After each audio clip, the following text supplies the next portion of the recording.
Bom dia a todos, bom dia meninas, bom dia gente, sejam bem-vindos a mais uma temporada do Entre Nós. Entre quem? Entre Paula Tanuri, Viviane Reis e Ana Andrade. E hoje, nessa temporada que a gente está criando, falando sobre as vulnerabilidades de ser psicólogo, vamos abordar sobre a gente cuida e quem cuida da gente. Então, para esse bate-papo, para essa conversa, a gente convida vocês para comentar aqui embaixo, falar o que vocês acham sobre o tema. Se vocês não se sentirem confortáveis, porque a gente sabe, né, que fica ali em aberto, mostrando quem é você, pode mandar uma mensagem aqui no nosso e-mail, tá? Que eu não sei onde é que vai estar, mas até aqui em algum lugar.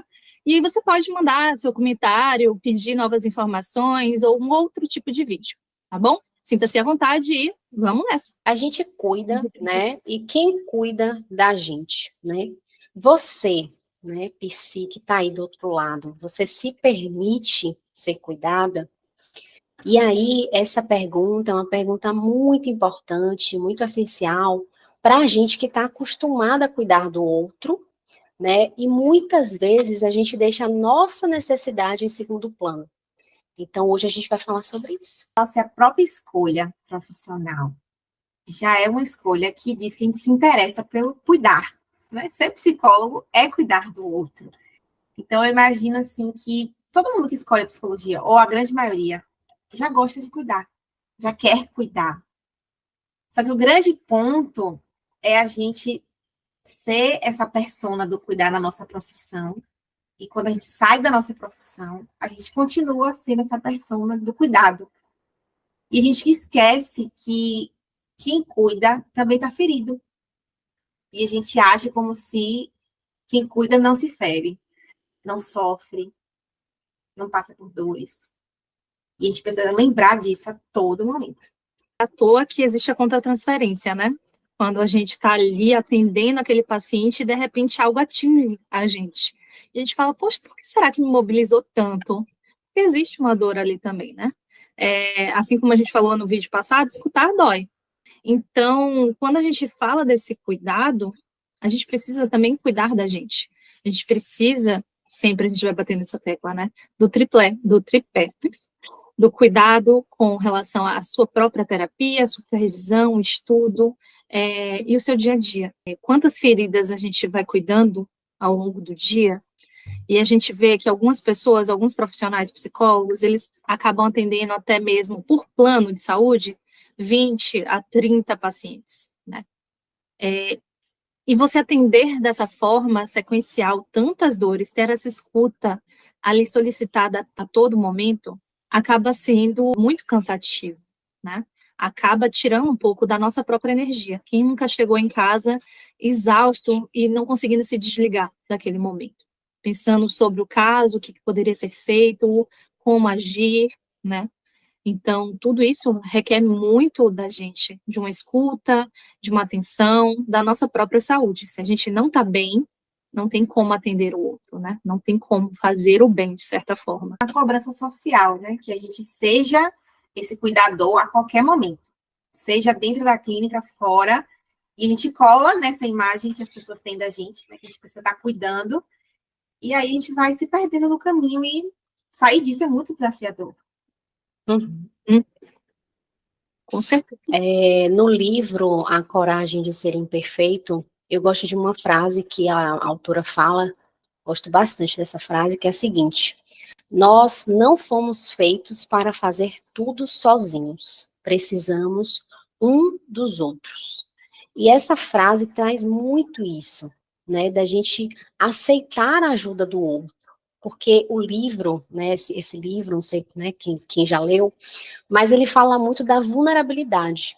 E a vulnerabilidade, ela é um elemento muito essencial para a gente poder fazer conexões humanas, para a gente ter esse equilíbrio emocional, né? Aceitar o cuidado, ele é tão importante quanto a gente oferecer esse cuidado para o outro. Então, enfim, eu queria trazer aqui algumas reflexões, que é assim, como é que você pode, né, começar a mudar isso hoje? Né? Como é que você pode repensar isso?